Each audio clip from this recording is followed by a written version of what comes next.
Hello, curious people. How are you? Hope you have seen the last videos.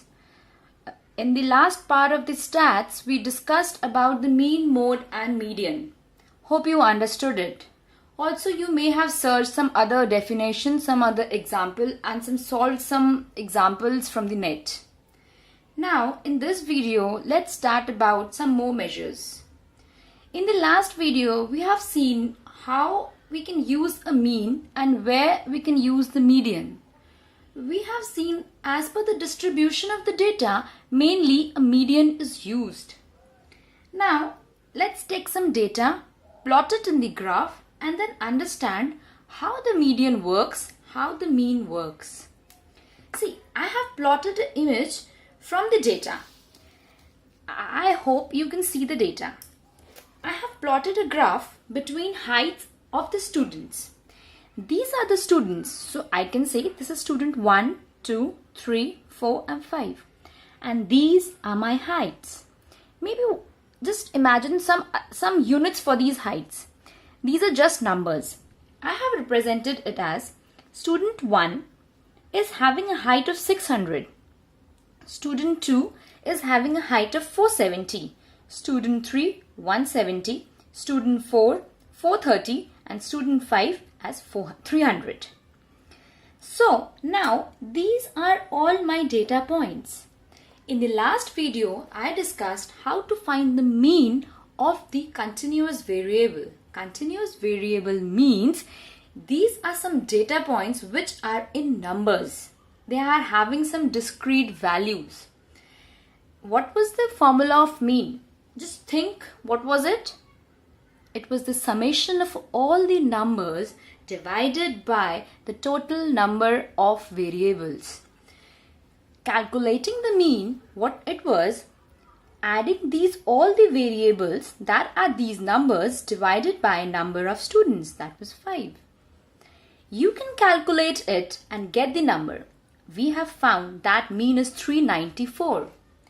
Now, if we talk about this image, we will also find a line which is having the value of 394. Now, we are drawing a straight line.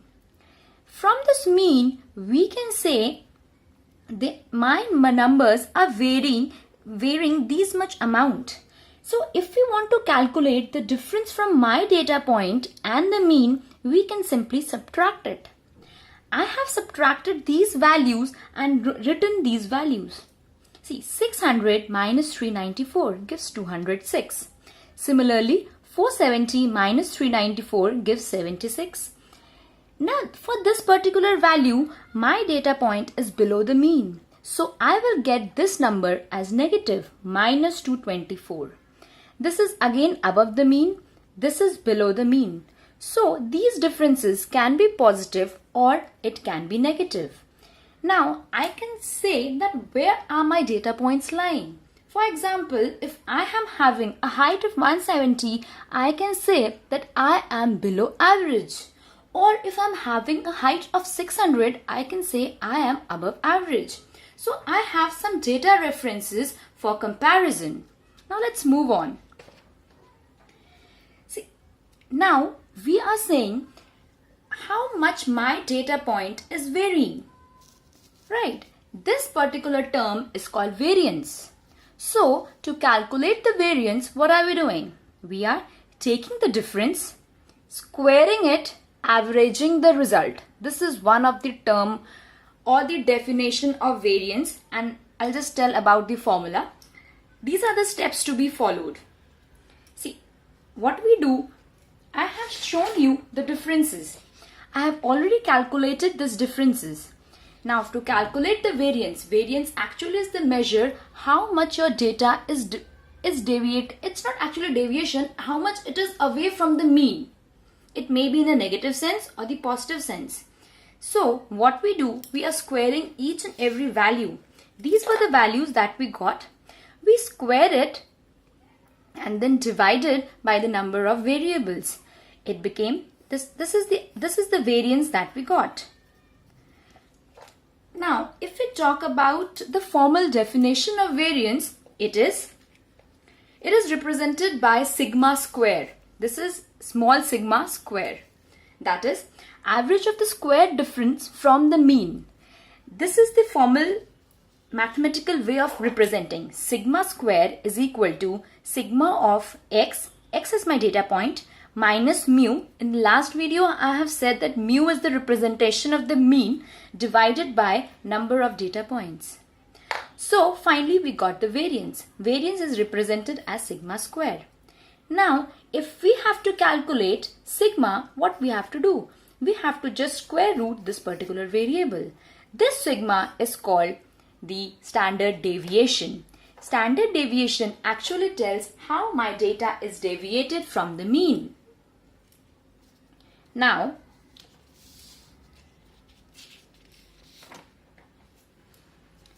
if we see the variance, square root of variance is equal to square root of sigma square, that is sigma.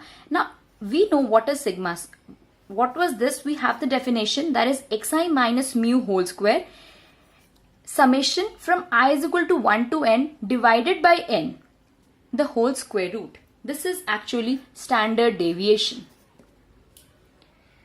Now, we have some graphical representation of this deviation. Whenever we are having the normal distribution or the bell curve or a normal distribution, we get such a graph. And if this particular line represents my mean, we say that 68% of the data lies between -1 standard deviation to the 1 standard deviation.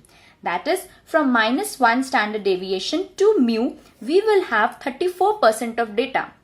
This is normal distribution. This is a symmetrical way. So 34% here and 34% here. So my 68% of the data will lie between first standard deviation. This is 13.6% and again 13.6%. This is my second standard deviation and this is my third standard deviation. So we can have an idea what is the percentage of data which is lying within one standard deviation.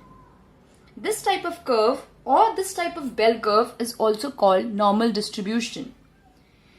This actually tells how our data is clustered around the mean.